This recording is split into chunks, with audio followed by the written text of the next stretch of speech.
Boa tarde, está no ar mais um programa Camisa 5, nessa segunda-feira, chegando aí o finalzinho do ano, próximo aí do Natal, daqui a pouco vem aí o ano de 2016, temos aí muitas coisas boas para acontecer, principalmente aqui no nosso programa e também no esporte, estamos prestes aí a entrar no ano olímpico, 2016, o ano das Olimpíadas aqui no Brasil e pertinho, aqui no Rio de Janeiro, onde vamos poder aí acompanhar de perto, participar, assistir em loco, algumas das modalidades, quem foi sorteado aí,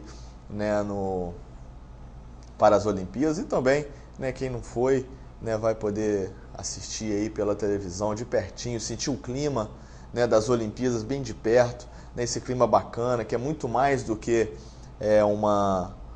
um evento esportivo, envolve aí muito tempo de trabalho, de todas as modalidades, de todos os esportes, e a gente fica muito feliz de estar acontecendo aqui no nosso país, no nosso estado, pertinho da gente aqui no Rio de Janeiro. No programa de hoje, vamos falar aí sobre Barcelona, campeão mundial, passeou em cima do River Plate, até lutou bastante, mas não conseguiu superar a forte equipe do Barcelona. Vamos falar um pouco sobre como está aí as transações do mercado da bola, tem jogador saindo, tem jogador chegando, treinador saindo, treinador chegando, então tem muita coisa boa para acontecer aí no programa de hoje. Gostaria, agora nesse primeiro bloco, falar aí do Entrerriense. São 90 anos, foi comemorado na última semana, 90 anos de paixão e de glórias, é um clube onde eu tenho um carinho imenso, todos sabem, sou carijó, sou Entrerriense Futebol Clube, mas quero ser Entrerriense Futebol Clube, voltar a ser Entrerriense Futebol Clube, porque sempre foi o carro-chefe e forte do Entrerriense, por isso que conseguiu esses torcedores apaixonados que hoje estão tristes porque não tem aí o nosso futebol. A gente sabe de toda a dificuldade do clube, sabe da situação difícil que é fazer um futebol profissional hoje no nosso país, mas eu acho que dá para pensar, pelo menos pensar, ter um projeto pronto para a realização aí do futebol. Comece de base, então fica aí um recado para a diretoria do Entrerriense, todos os nossos amigos, que olhem um pouco com carinho especial aí para o nosso futebol. A cidade de Três Rios, o estado do Rio de Janeiro merece o Entrerriense novamente aí no cenário do futebol. Estava lendo hoje, pela manhã, a tabela do Campeonato Carioca da Série B, e via lá Carapebus, Olaria, várias equipes, muitas delas de tradição, de equipes aí tradicionais no estado do Rio de Janeiro, outras nem tanto, outras equipes aí formadas recentemente, muitas delas de empresários, e não consigo ver o Entrerriense. E enxergo o Entrerriense numa posição dessa. Recentemente, por exemplo, tivemos aí uma parceria que foi selada agora no final do ano, do Corinthians, o todo-poderoso Timão, o Corinthians campeão brasileiro, com o Tigres do Brasil, que tem toda uma estrutura de CT, uma equipe formada nova, não tem uma história tão grande, mas se formou bem organizado e já está fazendo aí uma boa parceria com o Corinthians, pegando jogadores ali que estouram a idade do sub-20 e com certeza aí vem forte para o Campeonato Carioca do ano que vem e quem sabe até mesmo disputando uma vaga aí numa Série D, numa Série C do Campeonato Brasileiro, já que esse ano não foi um ano muito bom num contexto geral, foi um ano péssimo aí para o futebol carioca, com rebaixamento do Vasco, com o rebaixamento do Macaé, né, na Série B, Flamengo e Fluminense ficando em posições que não são do tamanho, né, das suas tradições, da sua torcida, tanto de Flamengo quanto de Fluminense, e o Botafogo, né, foi o único ponto positivo voltando aí da Série B como campeão, mas também, né, tendo que fazer aí novamente uma nova equipe, uma reestruturação total, né, que está aí a cargo, né, do Antônio Lopes, né, que é aí o gerente de futebol, que é o grande hoje manager, né, do Botafogo, que está observando aí esse mercado para as contratações, mas também não tem como fazer milagre, né? O Botafogo não tem dinheiro, não tem um caixa, né, muito grande para grandes contratações. Então o torcedor do Botafogo já sabe, né, que vai, principalmente no Campeonato Brasileiro, vai ter que ficar ali na zona intermediária,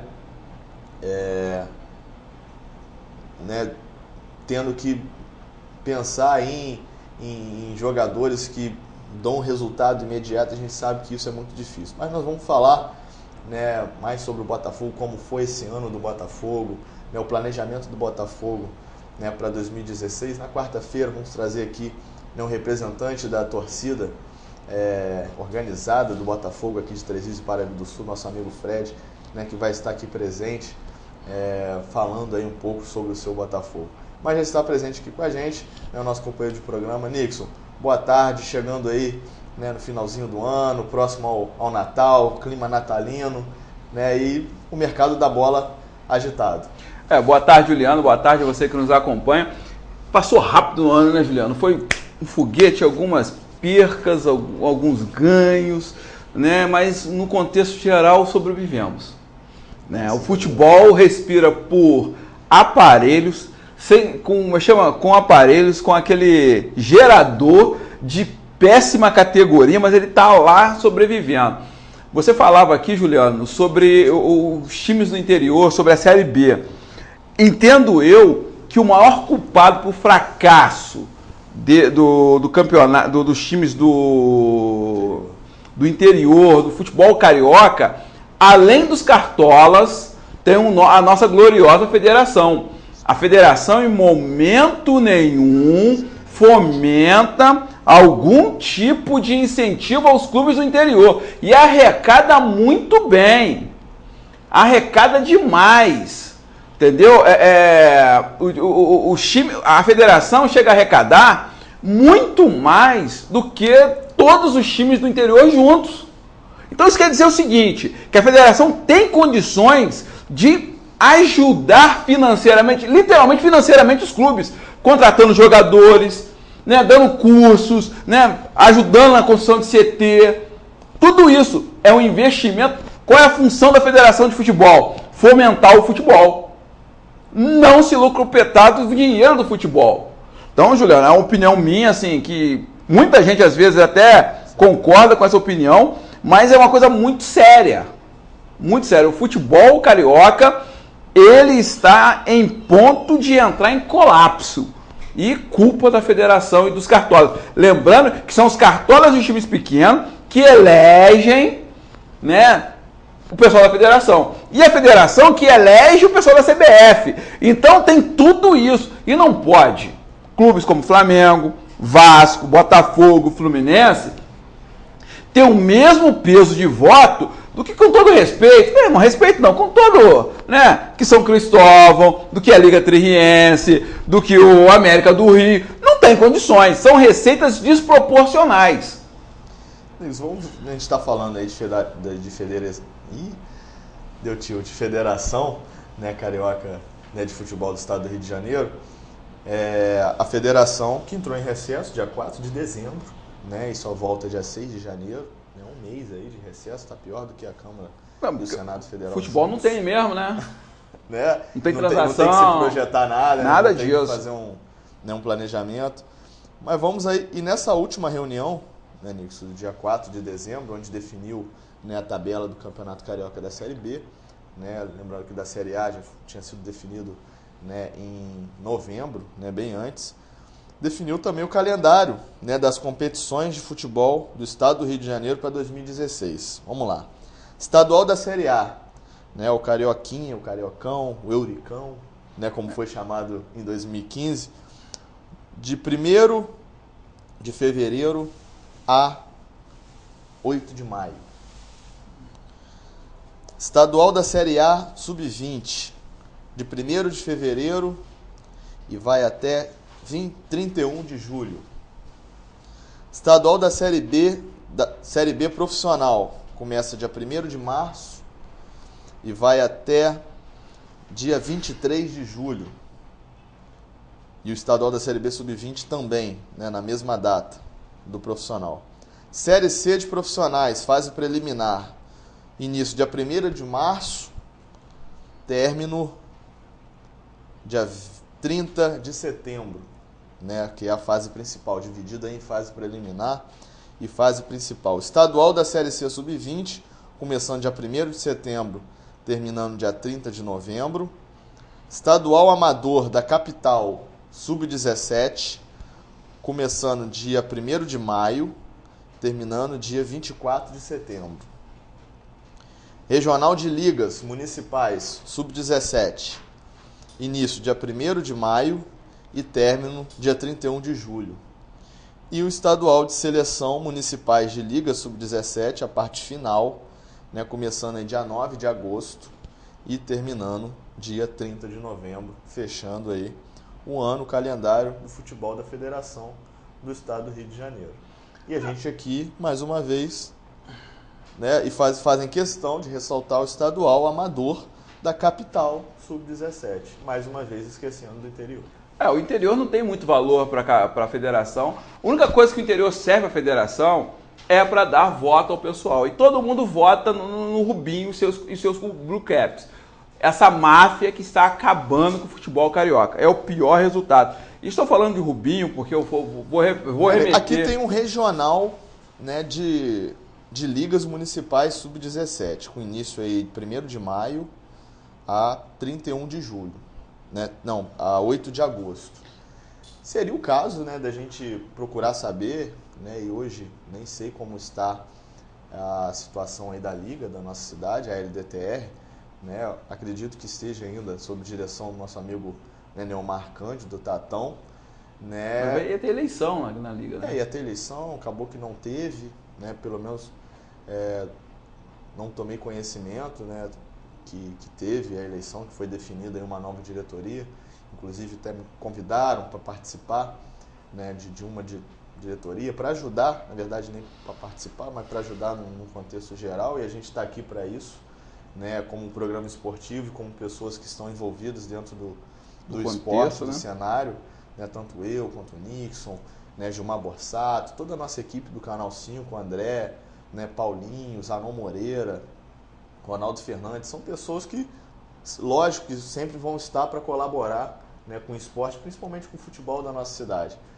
Mas é saber, a gente poder apurar mais, né, e vamos apurar para trazer para o nosso público quais são as condições que a federação dá para as equipes disputarem esse regional de ligas Sub-17. Será que teríamos condições, por exemplo, de fazer um campeonato municipal nessa categoria, né, na nossa cidade, ou até mesmo, né, Três Rios, Paraíba, né, e Levi Gasparian em Areal, e fazer uma seleção, né, desse campeonato no primeiro semestre para poder disputar esse regional no segundo semestre? E quais são as condições que a federação dá? Paga, né, arbitragem, transporte, alimentação? Oi, como é que é? Qual parte que você falou aí? A federação pagar alguma coisa? Esse é o problema. É isso que estamos discutindo hoje, né, nesses programas de fim de ano, a gente né, fazendo um panorama geral, né, do futebol e trazendo aqui para a nossa realidade, que nos interessa muito, né, Nixon, a parte do futebol da nossa cidade, já pensando no novo ano, novos projetos, né, é isso. Né, o que a federação tem a propor? Né, as ligas se reunirem e pedir, né, bola, rede, né, para a federação, coisas que já aconteceu no passado. Mas, Juliano, assim, se a gente pegar os programas de final, nos últimos 10 programas lá de final de ano, 5 programas, vamos meter assim, nos últimos 5 anos, nós vamos na mesma coisa. Só com uma cerejinha diferente da outra. A mesma coisa, olha, é a mesma falta de organização, é a mesma falta de interesse, é a mesma, os culpados são os mesmos e os grandes prejudicados somos nós. Então, vamos falar uma coisa para você? A gente vai falar, o público em casa vai ficar revoltado, mas não dá nada. Os grandes... Que mudar, né? Tem que mudar, mas os grandes cartolas não estão nem aí. Meu amigo, é uma coisa absurda. Você tem a Confederação Brasileira de Futebol. Vamos pegar só a Confederação, né? Ou o Circo Brasileiro de Futebol. Você tem um presidente que foi preso.